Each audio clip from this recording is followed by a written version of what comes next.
शेतकरी मित्रांनो नमस्कार. मित्रांनो, महाराष्ट्र सरकारनं पंतप्रधान किसान योजनेअंतर्गत पात्र शेतकऱ्यांच्या उत्पन्नात जोड देण्यासाठी दिल्या जाणाऱ्या रकमेत वाढ करावी या हेतूने नमो शेतकरी महासन्मान निधी योजना सुरू केली आहे.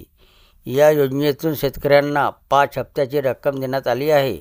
नमो शेतकरी महासन्मान निधी योजनेतून एका वर्षात शेतकऱ्यांना 6,000 रुपये दिले जातात. PM किसान सन्मान निधी योजनेतून शेतकऱ्यांना 6,000 रुपये मिळतात. म्हणजे सध्या महाराष्ट्रातील शेतकऱ्यांना एका वर्षात 12,000 रुपये मिळतात.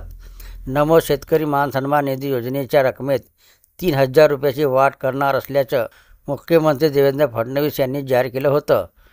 त्यामुळे राज्यातील शेतकऱ्यांना एकूण 15,000 दरवर्षी मिळतील अशी आशा होती. पण उपमुख्यमंत्री अजित पवार जो अर्थसंकल्प सादर करण्यात आला त्यामध्ये नमो शेतकरी सन्मान निधीची रक्कम वाढून मिळणार याकडे शेतकऱ्यांचे लक्ष लागलं होतं. पण शेतकऱ्यांच्या हाती निराशाच लागली. कारण अर्थसंकल्प अधिवेशनात नमो शेतकरी योजनेचा वाढ होईल असं काही उल्लेख केला नाही. तर ही होती मित्रांनो नमो शेतकरी योजनेबद्दलची माहिती. व्हिडिओ आवडला असेल तर चॅनलला सबस्क्राईब करायला विसरू नका. जय महाराष्ट्र मित्रांनो.